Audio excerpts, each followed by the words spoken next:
Hello everybody, and thank you for joining me. My name is Brigitte Gabriel, and I wanted to share with you my story.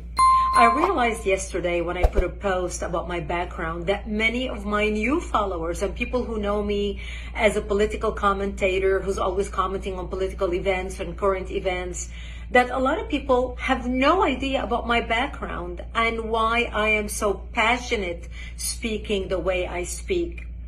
But let me share with you my background, and you'll understand where this passion comes from, and why this week has been so difficult for me watching what's happening in the Middle East.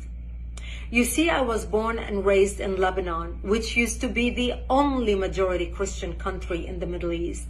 We were open-minded, we were fair, we were tolerant, we were multicultural. We prided ourselves on our multiculturalism. We had open borders. We welcomed everyone into our country because we wanted to share with them the westernization which we had created in the heart of the Middle East. Lebanon became Paris of the Middle East, banking capital of the Middle East. Unfortunately, all that began to change when we accepted a wave of refugees into our country, people who did not share our values, but wanted to use Lebanon as a launching pad to kill the Jews and drive them into the sea. Lebanon was the only country in the Arabic world that accepted the third wave of Palestinian refugees. When they came to our country, they wanted to destroy our country. They ended up destroying our country.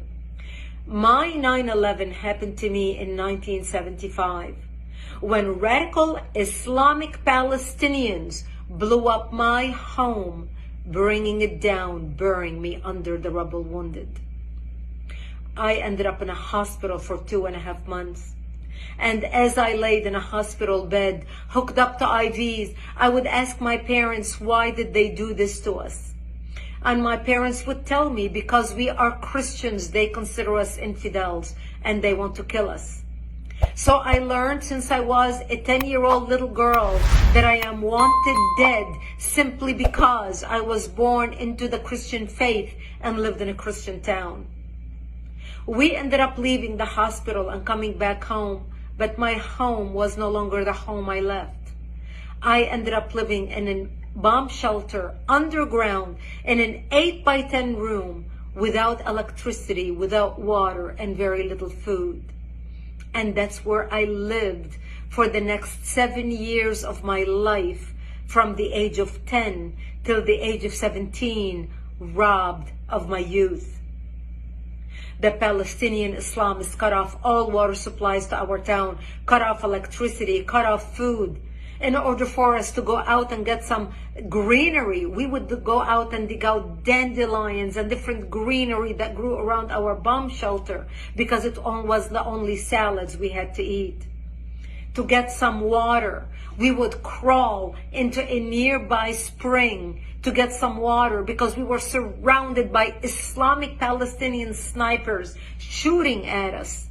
And every time we left our bomb shelter to the spring to get water, we would say our last goodbyes because we did not know if we're going to come back alive or dead just to get some water. This became my existence.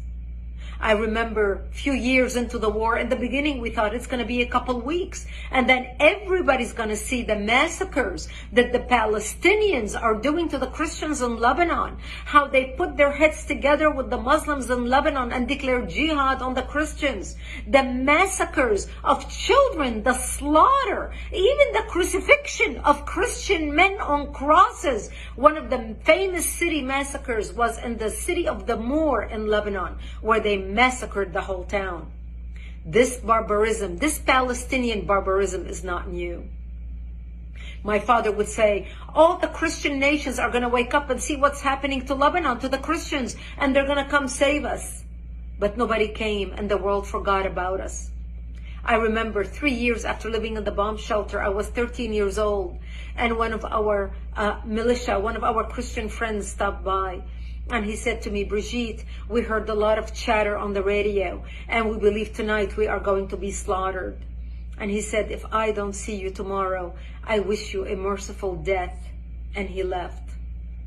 And I remember at the age of 13, dressing in my Sunday best, my Easter dress, because I wanted to look pretty, because I knew that when they come to slaughter me, there would be no one to bury me, and I wanted to look pretty when I'm dead.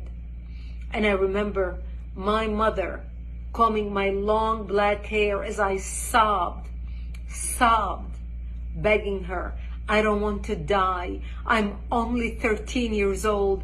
Please do something. I don't want to die. And there was nothing my mother could say to me. And I remember sitting in the corner of our bomb shelter, and my father started reading from Psalms.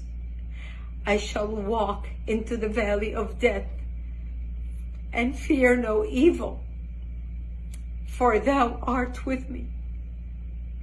And my parents said to me, when they come to slaughter us tonight, we will create a distraction. You're an only child. You're a young child. We lived a long life. We will create a distraction, and you just run towards Israel, run towards the Israeli border, and don't look back. You see, we knew if we run to the Jews and beg for help, the Jews are not going to slaughter us, because we had more shared values with them than we had with the Muslims. Thank God I did not have to make that decision that night, because that's the night when Israel came in physically into Lebanon and established the security zone and kicked out the radical Islamic Palestinian element that surrounded our town. And Israel set up artillery bases in the hills surrounding our town. And that's how we survived for another 5 years, until 1982, when Israel invaded Lebanon, working with the Christians, trying to help the Christians take back their country, take back their democracy, and kick out the radical Islamic element that had taken control of the country at that time. We had 11 Islamic terrorist organizations operating out of Lebanon, including the PLO, the Palestinian Liberation Organization. And Israel finally ended up kicking Yasser Arafat and his cronies all the way to Tunisia. And that's how we came out of the bomb shelter and back to rebuilding our lives. I ended up moving to Israel in 1984 and becoming a news anchor for World News in the Middle East, covering world events, because I wanted to make it my life's mission to fight evil, to understand how can people hate so much to commit such atrocities.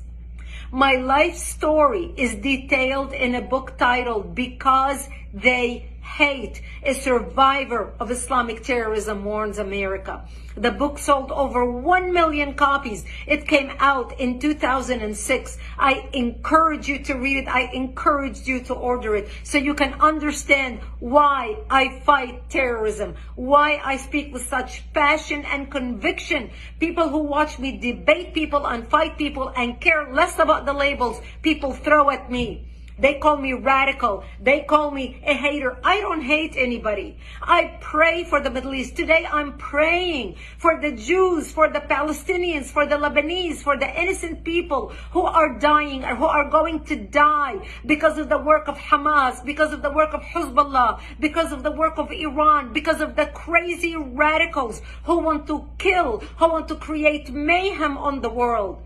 We must stand up against barbarism. Barbarism done in the name of any people, of any religion, is not acceptable. Barbarism is when you shoot babies in their cribs. Barbarism is when you decapitate babies. Barbarism is when you rape women and kill them. Barbarism is when you kidnap old grandmas and you kidnap children and you put them in cages with the sole purpose of torturing them and killing them. This is barbarism, unacceptable under any name, from any people, from any religion. That's why the good people need to stand up against terrorism, against Islamic terrorism. Because what starts in the Middle East doesn't end in the Middle East. What starts in Israel doesn't end in Israel. This is a war against between barbarism and civilization. This is a war between democracy and dictatorship. This is a war between goodness and evil. We either win or they win. We need to fight to win. We need to stand up with Israel to win. This is our fight and we must win it. Se você gostou desse conteúdo, siga o canal e clique no sininho para receber mais vídeos como esse.